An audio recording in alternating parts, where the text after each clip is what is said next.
Kabayan, kumusta? Anong balita sa inyo? So guys, meron naman tayong magandang pag-usapan ngayon dito nga sa ating channel at kung kayo man ay nagbalak ng mga trabaho opportunity dito, sana po mapanood ninyo buo yung ating video dahil ito po yung napakaganda. Ito po ay legit agency at wala po kayong babayaran dito. Okay? Wala kayong babayaran.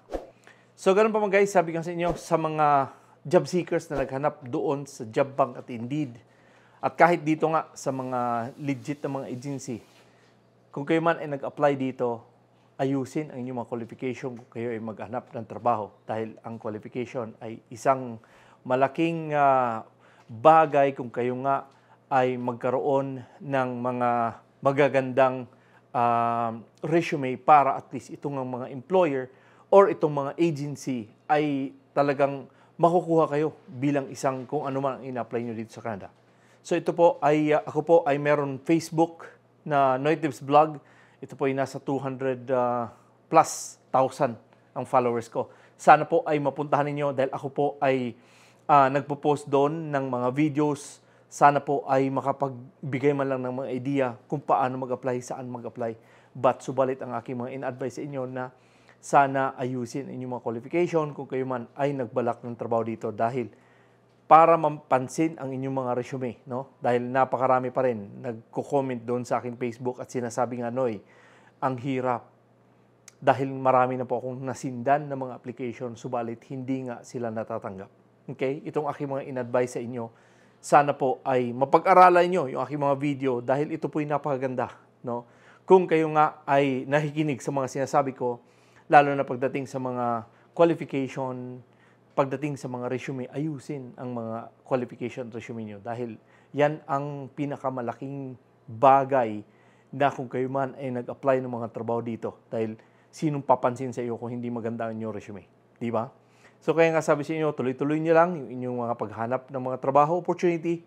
Sana po ay mapanood ninyo buo ito ating mga videos dahil andito po lahat. No? Sinasabi ko sa inyo na paano ba mag-apply, saan ba kayo pumunta. Kasi marami tayong mga agency, sa mga nagtatanong dyan, saan bang agency? No? Pwede kayong pumunta sa DMW, pwede kayong pumunta sa POEA, no? At doon makukuha niyo lahat ng mga listahan ng mga legit agency na wala kayong babayaran dahil ang Canada, pinagbawal na ang Canada na magbigay kayo ng pera dahil wala pong placement fee dito sa Canada. Okay? So sana po ay malinaw yan sa inyo at kung kayo man ay nag-apply doon sa Job Bank, ang LMIA po ay para lang po yan sa mga temporary foreign workers. Hindi po yan applicable sa mga Canadian at permanent resident. Okay? Pero able lang kami mag-apply kahit saan kayo pwede kayo mag-apply. Pero hindi kami pwedeng bigyan ng LMIA. Okay? Hindi namin kailangan yan. Subalit guys, ito ating pag-usapan ngayon ay ito nga ang truck mechanic. At ito po ay nasa First Dynamic. Ano? So again, ito po ay puntahan natin yung kanilang website at ito po ang First Dynamic ay nag-hire po sila ng 20 katao at kung kayo man ay may mga sapat na qualification, subukan nyo. Ito po ay nasa Quebec at nasa $3,000 to $4,000 per month until June 11 to ang kanilang expiration date na until yung inyong application. Subalit sinasabi ko sa inyo na kung kayo man ay mga truck mechanic at kayo ay may mga sapat na mga qualification, isulat nyo diyan sa inyong resume. No? Like for example, itong relevant experience in truck industry, fleet maintenance, ang diagnostic. Kung meron kayong ganito, kopyahin nyo ilagay sa resume. Okay? Yung mga emission control system, braking system, suspension, chassis, o ano-ano pa, ilagay nyo sa resume. Okay?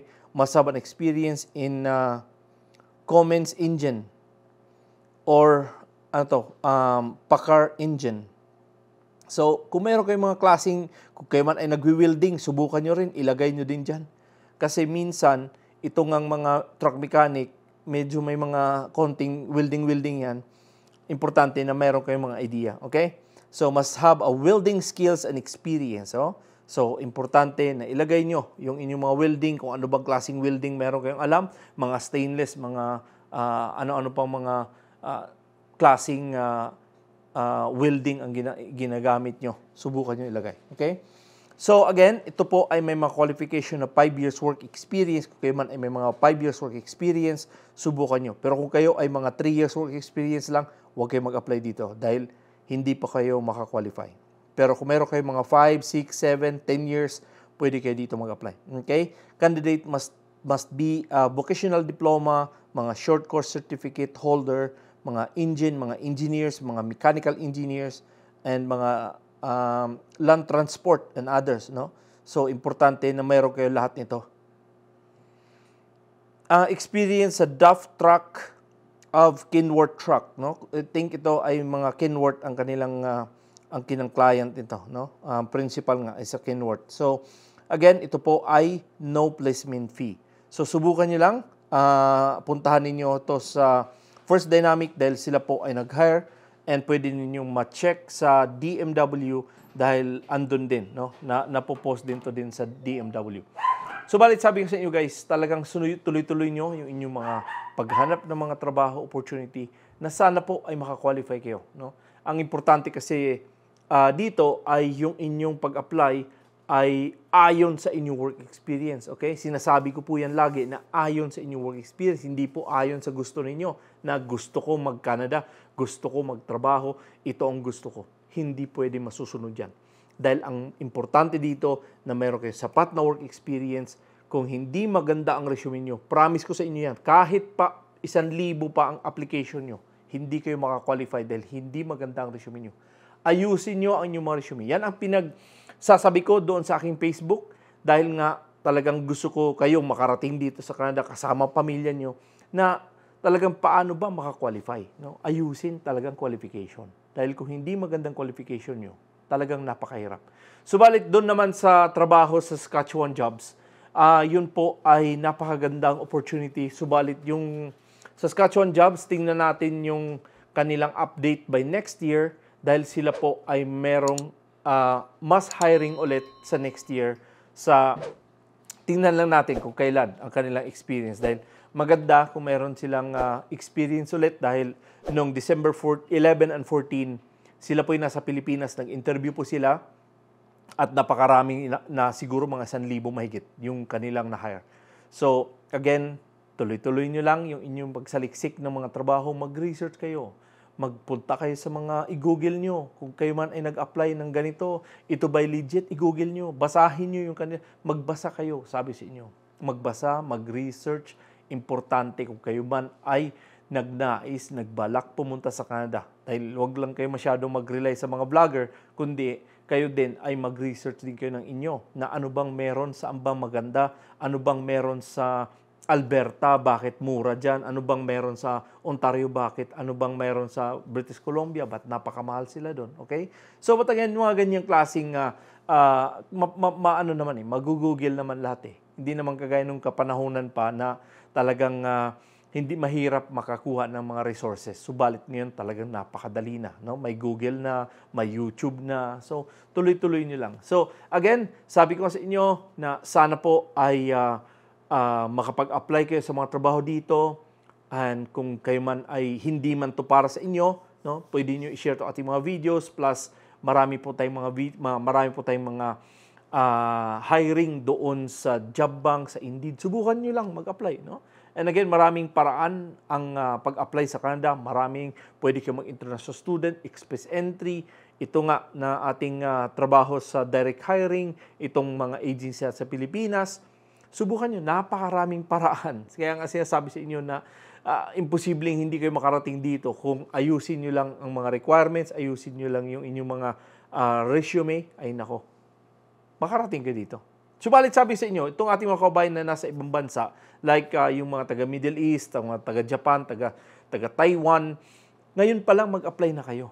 Kasi ang pag-process dito sa Canada, medyo matagal. Abutin ng 1 taon, abutin ng 1 year, depende lang. 1 year, 1 year and a half. Merong mga barbero na karating dito.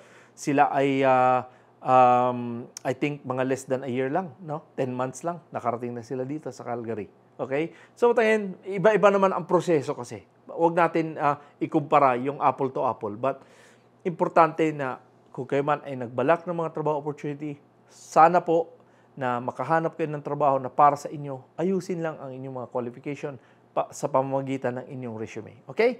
So, but again, kung hindi pa rin nakapag-subscribe, sana po ay makasidyo i-subscribe at pwede nyo i-share ito ating mga video sa inyong mga kaibigan, kamag-anak na gusto at nagbalak pupunta sa Canada.